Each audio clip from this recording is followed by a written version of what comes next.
Operating on 25,000 acres with additional leased land and permits from the National Forest Service, the family runs 1,500 cows on their multi-generational operation, the TG Ranch.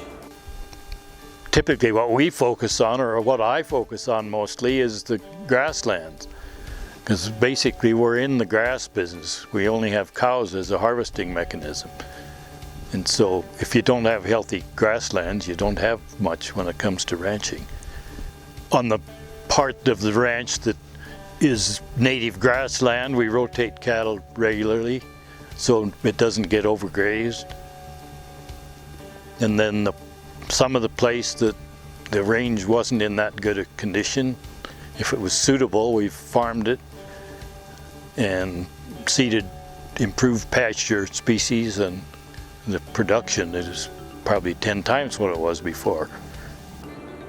Built in 1935, the reservoir is a key in the ranch's water conservation and irrigation efforts.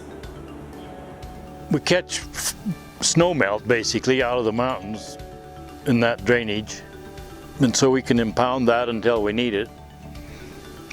And then it's set up such that most of the ground on which we hay is downstream from the reservoir, so we can utilize the water when we need to. The TG Ranch also utilizes center pivot irrigation powered by gravity to conserve water and fuel. Their irrigated land then provides hay to their herd.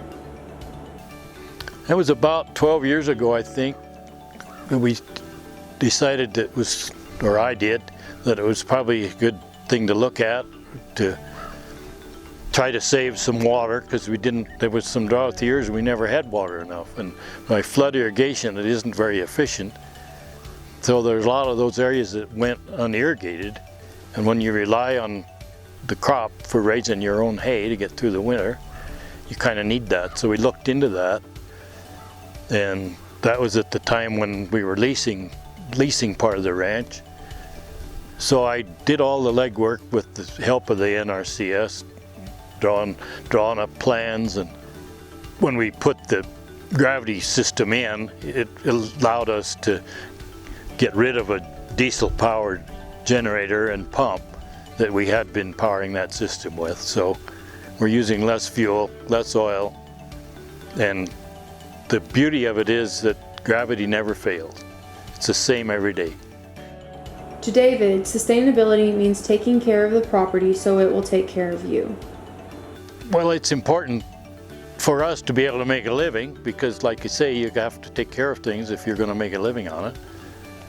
But in the same vein then, if you want your family to continue on the property, which of course we all do, you have to have it in such a shape that it'll provide them a decent living as well. Please help us in congratulating the 2020 Montana Environmental Stewardship Award winners, Voldseth Livestock.